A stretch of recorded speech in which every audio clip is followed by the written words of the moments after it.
Nous allons voir ensemble la partie gestion de WooCommerce. Donc, petit rappel, vous pouvez soit gérer WooCommerce dans votre site WordPress à gauche sur l'onglet WooCommerce. Vous pouvez aussi télécharger l'appli sur Android ou sur Apple. L'appli s'appelle WooCommerce et du coup la lier directement avec votre store avec les mêmes logins que le site. Donc voilà, on va aller d'abord sur WooCommerce.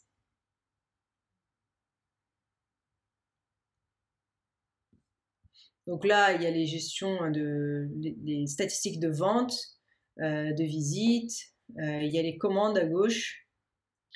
Donc dans commandes, vous n'en avez pas encore, mais vous allez recevoir les détails des commandes. Sur produits, vous avez l'ensemble de vos produits que vous pouvez dupliquer et que vous pouvez changer. Donc on va faire un exemple. On prend le café coutume en grains. Donc pour dupliquer, j'ai rajouté un bouton facile ici. Donc il suffit de cliquer dupliquer. Et en fait, il va créer un produit avec le même nom suivi de copie. Donc le produit est créé, il est bien là. Vous pouvez commencer par changer le nom. Donc test Camilla. Vous pouvez aussi modifier ici l'URL, ce que je vous conseille quand vous dupliquez un produit. Test Camilla. Voilà. Et ensuite, vous pouvez changer les autres éléments. Donc la description. À droite, vous avez donc shop, si c'est un produit shop, l'image du produit. Donc vous pouvez retirer et du coup définir une autre image en choisissant ça par exemple. C'est quoi ça? Que je clique ici et le bouton caché. Voilà. Vous pouvez aussi rajouter d'autres images de produits pour faire la galerie. Donc en gros, l'image produit, c'est la plus grande, et la galerie produit, c'est les petites images qui apparaissent dans la page client. Donc je vais rajouter ici juste pour qu'on voit. Par exemple, je sais pas, on peut rajouter plusieurs d'ailleurs. Ajouter à la galerie, ensuite vous pouvez ajouter une autre, enfin une par une, mais vous pouvez rajouter plusieurs.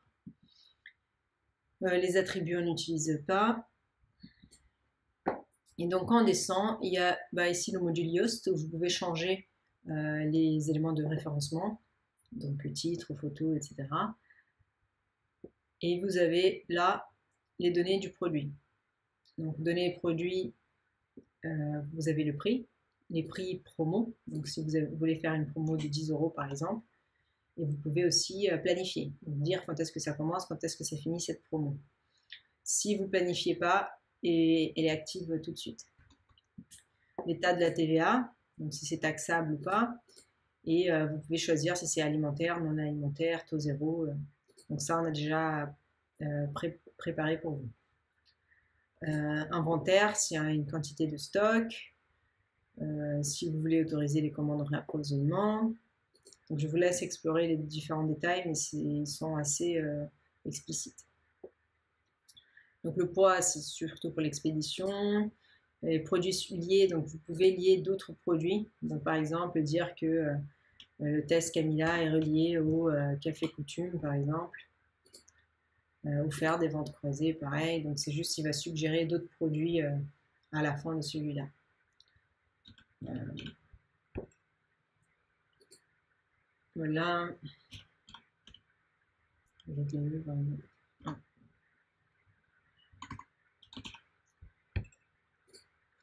Voilà. Donc les attributs, ils sont utilisés que pour des produits variables.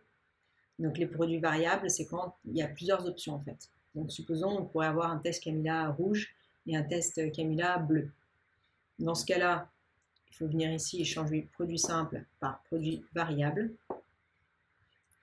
Et dans ce cas-là, on vient dans l'attribut et on définit quel est l'attribut. Donc on ajoute, on va rajouter par exemple couleur. On va rajouter rouge et bleu. Faites bien attention, il faut séparer par une barre verticale.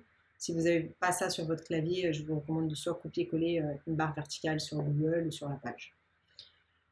Et donc ça, vous mettez si c'est possible, si c'est visible sur la page produit. Donc oui. Et la deuxième option, utilisée pour les variations, ça veut dire est-ce qu'il y aura des différentes, comment dire, différents choix, genre par exemple le prix est différent ou la quantité est différente. Donc souvent c'est le cas. Et ensuite vous enregistrez. Une fois que vous faites cela, dans variation, vous pouvez ajouter une variation. Et vous pouvez même choisir créer les variations pour tous les attributs. Comme ça, il va faire automatiquement pour vous. Vous allez voir les deux couleurs qu'on a. Deux variations ajoutées. Donc voilà, il a créé le rouge et le bleu. Donc une fois que vous cliquez dessus, vous pouvez ici changer votre photo. Vous pouvez changer le tarif, vous pouvez changer le poids. Toutes les informations qu'on venait de voir, elles sont changeables. Si vous ne changez pas, il garde celles qu'on a définies au-dessus. Donc là, par exemple, on va juste changer l'image pour vous montrer.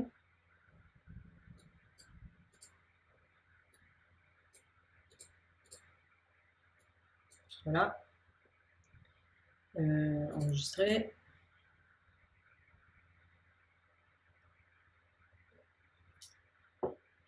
Et du coup, on peut enregistrer le prénom, par exemple. Donc là, on peut aller voir directement sur notre site. Qu'est-ce que ça donne?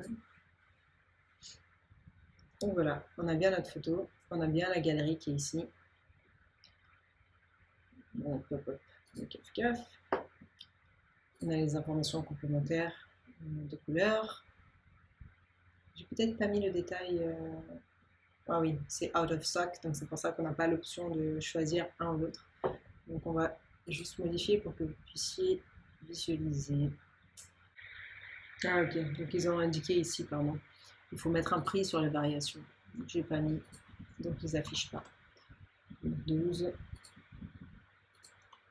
10. Voilà.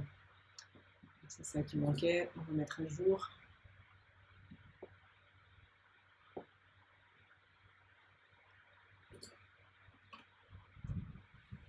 Voilà. Donc là, nous avons un produit avec une variable rouge ou bleu. Pour sélection rouge, on a le prix. Pour sélection bleu, on a le prix. Et il y a la photo qui change en fonction aussi parce qu'on a mis une photo différente. Donc on peut ajouter au panier. On voit que ici, on a notre suggestion de produits qu'on avait mis. Il y a les produits apparentés, donc ça c'est de base. Toutes les pages sont configurées comme ça. Et du coup,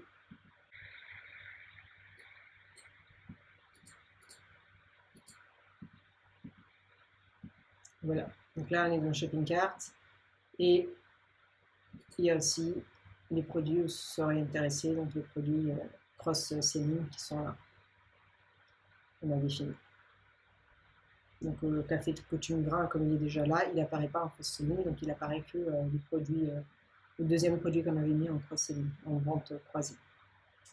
Donc ça, c'est pour le WooCommerce.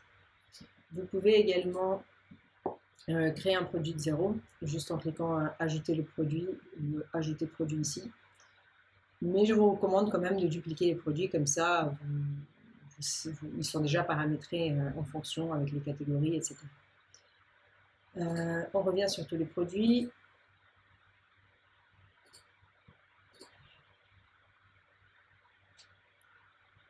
On va supprimer, donc juste mettre la corbeille.